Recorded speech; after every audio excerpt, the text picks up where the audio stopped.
Hey everyone, I'm Roger Herring and I am the Investor's Accountant.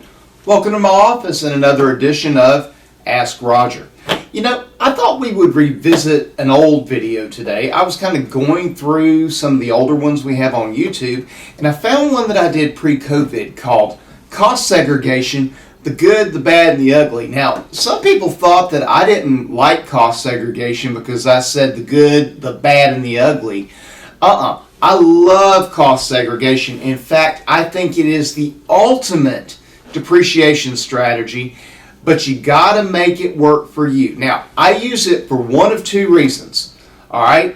Reason one, somebody has an income problem. It's a great way to eliminate it.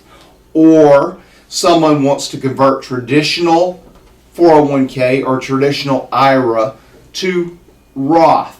And you know from my videos how I love Roth. I love that the tax man's never going to get a bite. And what we do with cost seg is we take the losses it creates and we match them up to an equal amount of conversion, and it nets to zero. No tax problem. So, what exactly is cost segregation? Well, it's an engineering study that breaks the components of the house out from the house itself. Well, Raj, what are the components? Well, think about the driveway, the deck, the patio, the toilets, the tub, the sinks, the carpet, the linoleum on the floor, the countertops, the cabinets, the doors, the windows. These all come with the house when you buy it, but they are not a permanent part of the structure. So the structure itself has a 27.5-year depreciation life for a residential rental. All these other things that I have just called out have lives between 5 and 15 years. So the cost segregation study pulls all those things with shortened lives and accelerates the depreciation on them. And with bonus depreciation, we can create large losses. Now, for 2023, bonus depreciation dropped to 80%. For 2024, it's dropped to 60%, but I got some good news. There's a bill going through Congress right now that we hope is going to restore bonus back to 100%, and hopefully that'll be retroactive back to the beginning of 23. Sound good? I like what I'm hearing so far. So, how much does it cost to do cost segregation, Raj? Because I heard it's really expensive. Yeah, it used to be. Because it used to be every time you did a study, it wasn't worth it to do a single family house because it was going to cost you $3,000 to $5,000. That's still true for large buildings, but no longer for single family residential. You can easily get a cost seg study done using algorithms. There are professionals that use algorithms and photographs and information. They don't even have to come out to your house anymore. That's how easy this is now. And they can do that cost seg for about $1,000. Now, there's a formula in real estate investing. I call it REI equals DIY. Real estate investor equals do it yourself. You guys like to do things yourselves and you like to save a buck. Don't do this. This is not something you're really good at. You're really good at flipping property and creating rental properties and doing rehabs and doing wholesales. This is not your world. Pay the little additional money. But if you insist on doing it yourself, you can rent the software from the big 6 accounting firms for about $500 per property. That may have gone up since the last time I looked, but once again, I'm telling you because it's there, but I don't recommend that you do it. Let me refer you to someone, okay? Let's go to the board and let's just draw out an example of cost segregation, how it works, how it creates the loss, and just how much money you can save. All right, let's go to the board. Okay, everyone, let's just make a couple of assumptions. First off, let's say, better select something. You bought a house.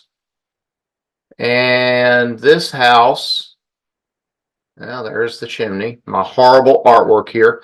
Let's just say it costs $500,000. That seems to be a good price these days. Now, you put it into rental service. What are you going to do? You're going to depreciate this over how long? 27 and a half years. Now, the thing to remember, this house came with components, meaning you bought it all for $500,000. And because you've got one purchase price, you're going to have to depreciate it all over 27 and a half years.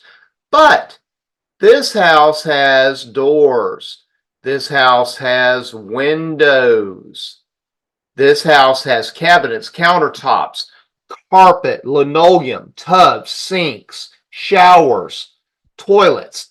All these things are the components that would normally, if you bought them separately, be depreciated over 5 to 7 up to 15 years. 5, 7, or 15. And all these guys are eligible for bonus depreciation. Well, here's the problem. You got one price. You're going to pull out the land, and let's just say that the land was $50,000, so you're going to take $450,000 over 27 and a half years. That's a long time. So enter cost segregation. And the cost segregation is going to break the components out from the house itself. And we're going to use 5, 7, 15-year depreciation and bonus. So when I am doing an estimate, I'm going to take this whole $500,000. Why? Because I don't know what the value of the land is. This is an estimate. What I'm doing now is called a SWAG, a sophisticated wild ass guess. All right. So I've got $500,000. I'm going to use a planning figure of what? 20%. Now, that's going to give me a cost seg at that rate of $100,000. Now, is this dead on? No. I've seen it come in more. I've seen it come in less. I've seen it come in a lot more, and unfortunately, I've seen it come in a lot less. Every property is different, and everything is dictated by facts and circumstances. But I would anticipate on a $500,000 property to be able to get a cost seg of somewhere around $100,000 for planning purposes. Now, how much is bonus depreciation this year? 60%. So what are we going to do? We are going to take $60,000 up front as bonus depreciation. Well, Roger, what about that other 40? I'm glad you asked. That other 40, 5, 7, 15. That's how we do it. That's how we get our 100,000. Well, Roger, I don't have the income this year. Okay, you don't have the income.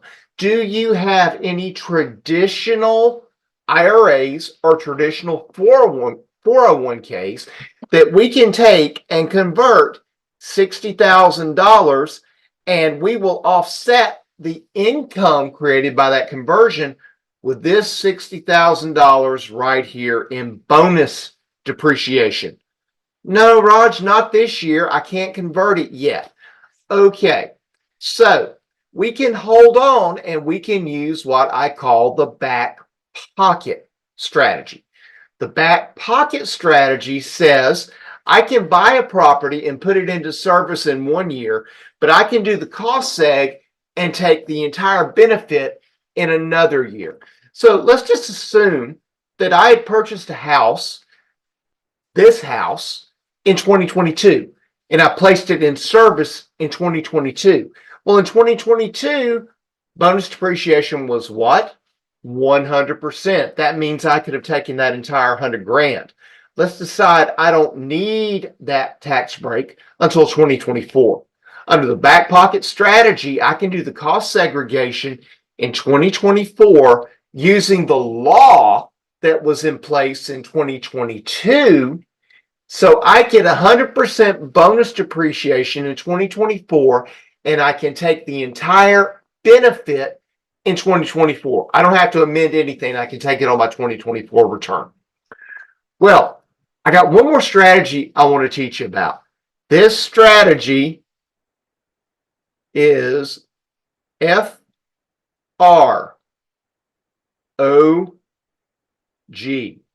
That's right. The frog strategy. What do frogs say? They say ribbit. This strategy is keep it till you croak. If you hold this $500,000 property until you pass away, your heirs are going to get, when you pass, a step up in basis. What does that mean? If this was my property, I bought it at $500,000. It has appreciated and is now worth $750,000. I pass away, my heirs inherit. Their basis is fair market value the day I die. $750,000. Well, Roger, what about all the cost seg and the bonus depreciation? It gets wiped away. It goes bye-bye. There's no cost seg. There's no depreciation of any kind. It resets to zero. Zero depreciation. My heirs have a $750K basis. They could sell the property and have no capital gain, or they could keep it in rental service and start depreciation over and even do a cost seg at what? $750,000. This is why I love cost segregation, guys. All right, let's leave the whiteboard and we'll wrap up. Guys, I absolutely love cost segregation. It is the ultimate depreciation strategy, but you know what? There are some restrictions you better know about, okay? First off, if you're going to use this, you need to be a real estate pro. That's number one. Or you can be utilizing the short-term rental loophole. If neither of those apply, then you are subject to the passive activity rules and your losses are limited, and you may not be able to take all of the cost segregation at one time. So check out my other videos that go over all these different rules that are out there. There are way too many to go over right here. Just make sure that you can use it. Now, something else you need to know.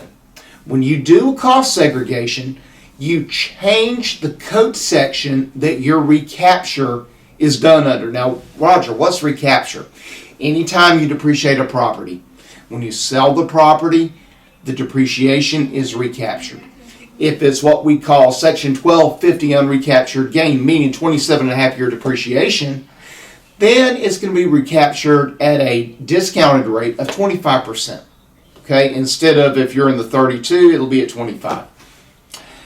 But if you do a cost seg, part of the building that you cost seg has changed code sections. And now instead of real property, the IRS considers it personal property. So what happens? It's recaptured as ordinary income. Oh, and if you do a cost seg and then you want to turn around and do a 1031, the part of the building that you cost seg is not 1031 eligible. So let's say you had a $500,000 building and you got a $200,000 write-off. That $200,000 is considered personal property. It's not 1031 eligible, and if you do a 1031, you're going to have to pay recapture tax as ordinary income on that property. Yep, just the way it is, guys. So, Roger, then why do it at all? Y'all ever heard of the time value of money? Think of it this way. If the cost seg, if we treat it as an interest-free loan from Uncle Sam, okay, and we apply the time value of money equation, here's what we'll find. If we're going to keep it 5 years or less, don't even think about it, okay? If you're going to keep it 5 to 7 years, it's going to depend on the numbers. If you're keeping it at least 7 years, let's go, roll the dice, do the cost seg because it makes sense. You're on the winning side of the time value of money equation. All right, if you guys have any questions or comments, put them down below. Don't forget to click subscribe. And hey, if you click that link, I got a free gift for you, some of our most used tax strategies. Until the next time, Roger out.